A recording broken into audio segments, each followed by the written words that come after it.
ഭക്ഷണവേളയിൽ കുടുംബങ്ങളിൽ പരസ്പര സംസാരം ഇല്ലാതെ മൊബൈൽ ഫോണിൽ തലകുനിച്ചിരിക്കുന്നത് മോശമായ ഒന്നാണെന്ന് മുന്നറിയിപ്പ് നൽകി ഫ്രാൻസിസ് മാർപ്പാപ്പ.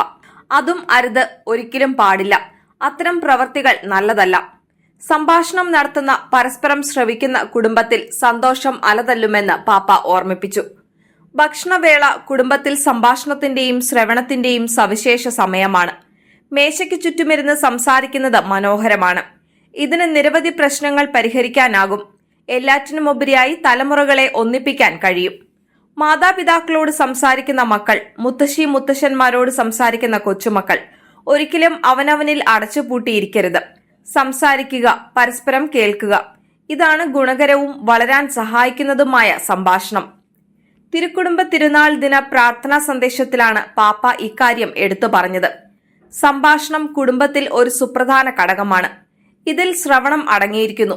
തിരുക്കുടുംബത്തിൽ നിന്ന് നമുക്ക് ലഭിക്കുന്ന പാഠം പരസ്പരം ശ്രവിക്കുക എന്നതാണ്.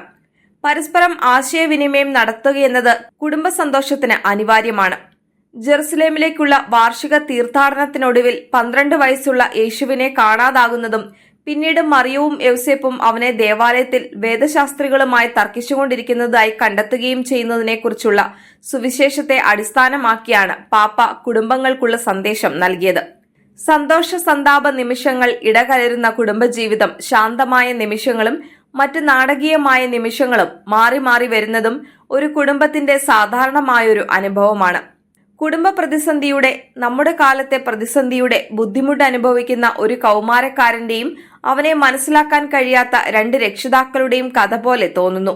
ഈ കുടുംബത്തിന് മുന്നിൽ നമുക്കൊന്ന് നിൽക്കാം. നസ്രത്തിലെ കുടുംബം ഒരു മാതൃകയാകുന്നത് എന്തുകൊണ്ടാണെന്ന് നിങ്ങൾക്കറിയാമോ? കാരണം അത് സംഭാഷണത്തിലേർപ്പെടുന്ന, പരസ്പരം ശ്രവിക്കുകയും സംസാരിക്കുകയും ചെയ്യുന്ന ഒരു കുടുംബമാണ്. സംഭാഷണം ഒരു കുടുംബത്തെ സംബന്ധിച്ചിടത്തോളം ഒരു സുപ്രധാന ഘടകമാണ്. ആശയവിനിമയം നടത്താത്ത ഒരു കുടുംബത്തിന് സന്തോഷമുള്ള കുടുംബമാകാൻ കഴിയില്ല.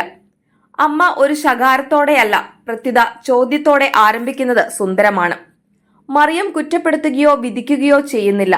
എന്നാൽ ഇത്രയും വ്യതിരിക്തനായ ഒരു പുത്രനെ ശ്രവണത്തിലൂടെ എങ്ങനെ സ്വാഗതം ചെയ്യാമെന്ന് മനസ്സിലാക്കാൻ ശ്രമിക്കുന്നു. ഇങ്ങനെ ശ്രമിച്ചിട്ടും മറിയത്തിനും യൗസേപ്പിനും അവൻ അവരോട് പറഞ്ഞത് മനസ്സിലായില്ല എന്ന് സുവിശേഷം പറയുന്നു. ഇത് തെളിയിക്കുന്നത് കുടുംബത്തിൽ മനസ്സിലാക്കുന്നതിനേക്കാൾ ശ്രവിക്കുക പ്രധാനമാണ് എന്നാണ്.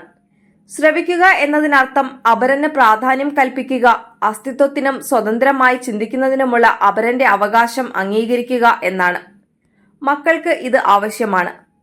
മാതാപിതാക്കളെ നല്ലവണ്ണം ചിന്തിക്കുക. ഈ ആവശ്യമുള്ള നിങ്ങളുടെ മക്കളെ ശ്രവിക്കുക.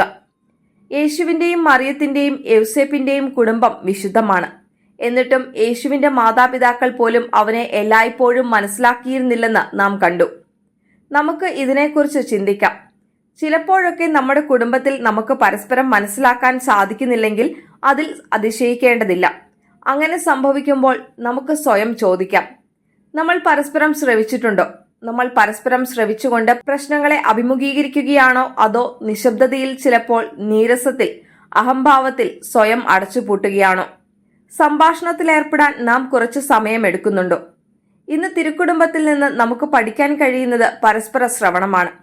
നമുക്ക് കന്യകാമറിയത്തിന് നമ്മെ തന്നെ ഭരമേൽപ്പിക്കുകയും ശ്രവണമെന്ന ദാനം നമ്മുടെ കുടുംബങ്ങൾക്കായി അപേക്ഷിക്കുകയും ചെയ്യാമെന്ന് ഫ്രാൻസിസ് മാർപ്പാപ്പ പറഞ്ഞു.